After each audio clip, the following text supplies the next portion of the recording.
Pour l'honneur et la gloire du Seigneur, je veux témoigner qu'il y a à peu près un an, j'ai été diagnostiquée avec un genre de leucémie très agressive appelée leucémie polyphocytaire à cellules T. C'est un genre de leucémie qui l'ont juste 2 personnes sur 1 million. Et c'est très rare et difficile à traiter.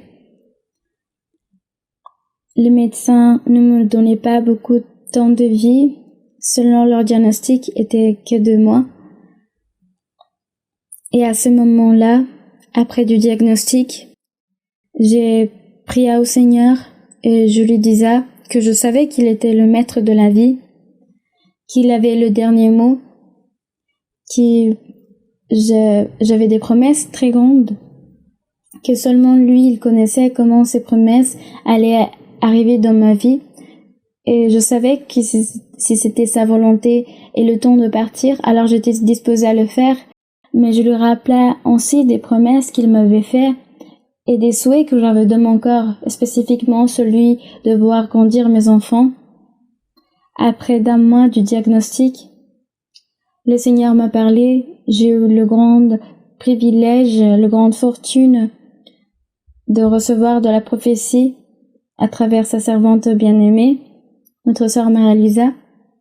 Le Seigneur, l'Esprit Saint me disait: tu ne vas pas mourir de cette maladie et tu vas voir grandir tes enfants, tu vas voir devenir adulte. Lorsque le Seigneur m'a parlé ces paroles, je ressentais beaucoup de la joie dans mon cœur qu'un poids se levait de moi et fortifié dans cette promesse. J'attendais en lui. Le Seigneur me disait aussi que je devais suivre toutes les recommandations que le médecin me donnait. Et donc, de cette façon, je commençais un processus de traitement qui a duré quelques mois. Pendant ces mois, le Seigneur a eu beaucoup de miséricorde car il n'a pas permis que je ressente de la tristesse ou que je ressente de la fatigue. Tout au contraire, je faisais tout ce que je faisais dans ma vie quotidienne.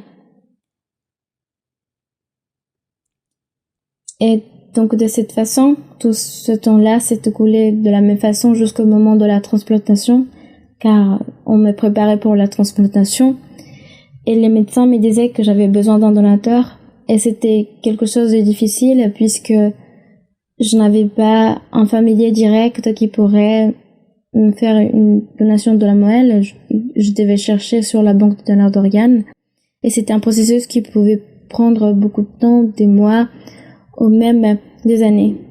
Le Seigneur me disait toujours que je ne devais pas m'inquiéter. Au moment de la transplantation, les médecins me disaient que je n'avais pas trouvé encore aucun donateur. J'ai prié au Seigneur à nouveau et je lui exposa tout ce que les médecins me disaient. Je lui disais que je savais qu'il pouvait disposer n'importe quel être qui soit compatible avec moi, que cela se trouvait dans ses mains et c'était selon sa volonté, que je simplement faisais tout ce que j'étais en train d'obéir tout ce qu'il me disait, de suivre les recommandations des médecins. Après de quelques jours, je reçus un appel du bureau du docteur qui n'avait pas trouvé un donateur, mais 2, et un des 2 était plus compatible avec moi et qui était disposé à faire la donation avec moi. Et donc de cette façon, j'ai subi la transplantation.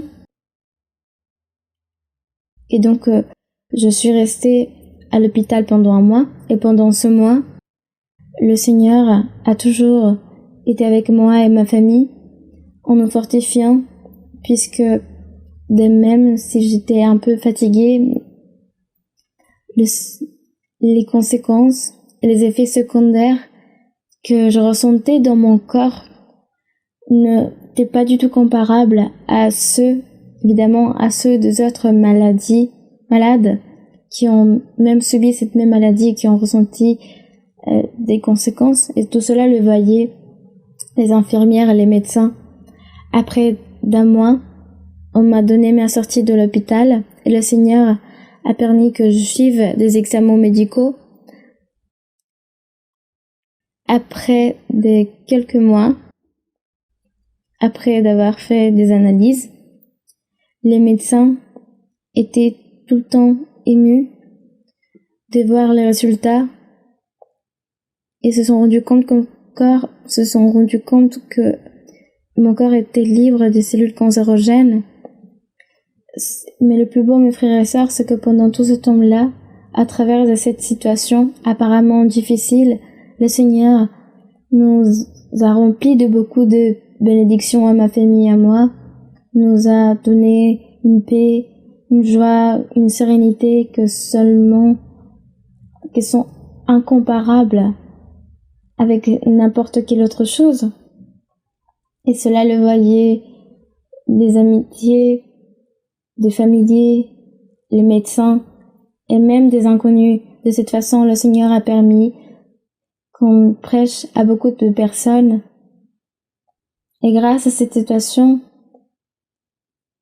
et à tout ce que le Seigneur a permis pendant tout ce temps, nous ressentions que nous étions dans une boule où nous ne ressentions pas de la tristesse ou de l'inquiétude, mais au contraire, de l'optimisme et très sûr de la parole de notre Dieu. Et donc de cette façon, beaucoup de personnes ont déjà arrivé à notre église et sont en train de se réjouir de ce premier ciel que nous tous nous réjouissons toujours. L'honneur et la gloire soient pour Dieu.